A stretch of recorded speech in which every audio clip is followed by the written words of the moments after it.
And now we got the Blood and Guts match. And of course, we had Okada taking on Swerve Strickland for the World Championship, ends in the DQ.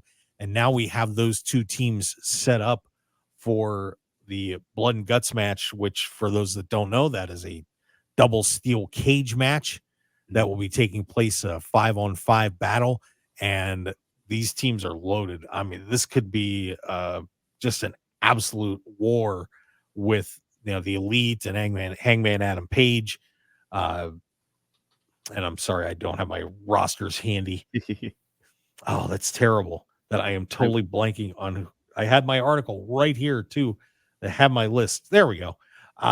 So it is the Team AEW is the Acclaimed. We've got Mark Briscoe, Darby Allin, and Swerve Strickland. And then on the other side, it's Okada, the Bucks, Hangman Adam Page, and gosh, who am I missing? I'm missing somebody. That's terrible. Okada and Jack Perry. Yeah. So should be a lot of fun with this one coming up, and they lead right into this big show next week. Mm-hmm. So I would expect the ratings should be pretty good for this one too. I hope so. I really hope they are driving more attention back to their product. And I get it. I get where they're at. They're struggling right now. Again, I hope they turn it around. It killed me when I would see some of the photos that people would take when it's against the more empty side of the arena. Because I'm like, this is a great match. Focus on the side that has the crowd. Yeah. And so I'm hopeful that this is the beginning of a great turnaround. Yeah, and I've seen that too. I mean, obviously, I've been to a bunch of AEW shows here in Las Vegas, and it was a little disheartening when you would see the hard cam side being emptied out. Mm-hmm. And it's frustrating because people are missing some great shows. But I feel good about where they're at right now. I feel like headed into All In so far. There's only 2 matches officially on the card, but you see where a lot of it's going. Yeah. But this Mariah May thing with Tony Storm has got everybody talking. People are excited about that. Bryan Danielson's going to be in the main event against Swerve, and the possibilities right now are just endless. So this is looking pretty good.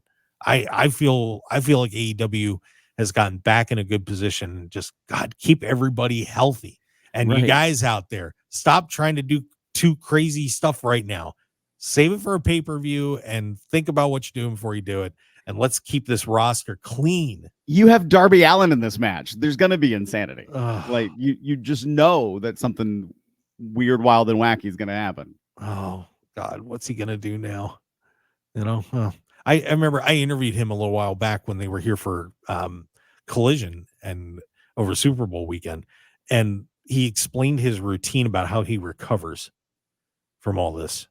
And it's just unreal how he takes care of his body. And then he just says, yeah, I'm good. I'm fine. Mm-hmm. There's nothing wrong with me. I'm great. I'm like, you're nuts. You're nuts.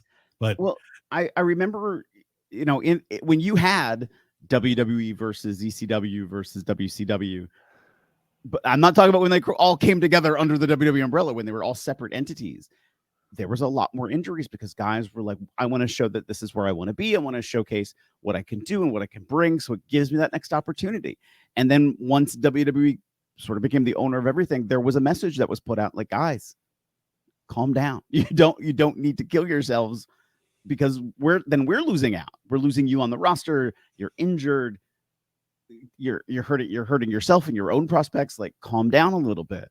Well, now I feel like you're seeing this other ramp up because now there's all these other opportunities, even to be able to not watch a WWE pay-per-view on Saturday night because there's such an awareness of independent wrestling that, we're losing some audience because of other streaming opportunities. IWTV, which is one of the largest wrestling streaming platforms out there, has more watchable minutes per month, more watched minutes per month than WWE content on Peacock.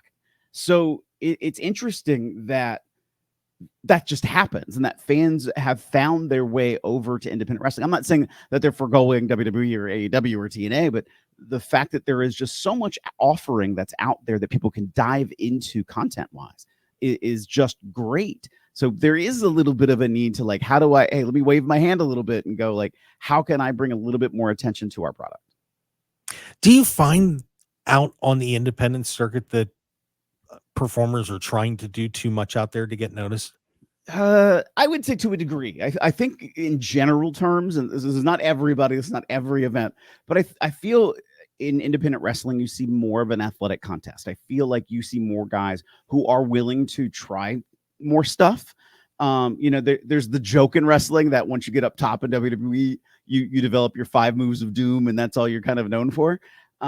And so here are people who are still testing the waters, finding out who they are, getting ready, or maybe they were on television and now are in another space and they're trying to like showcase, no, I still got it. I still look good and I can still do this. And maybe there's another opportunity for me with another company, but I have to show that I'm working towards it again.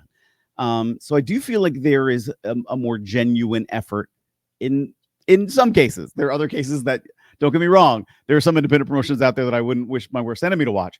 And that's why they only have 5 people in the crowd. But then there's others that come to a Revolver event and see 1,000 people in the crowd. Come to an MCW event and see 800 to 1,000 people in the crowd. Like, we will give you something because we have guys who are willing to showcase themselves and put themselves on the line in order to hopefully get more attention, so they are more known and get more attention to themselves and are used by these larger companies.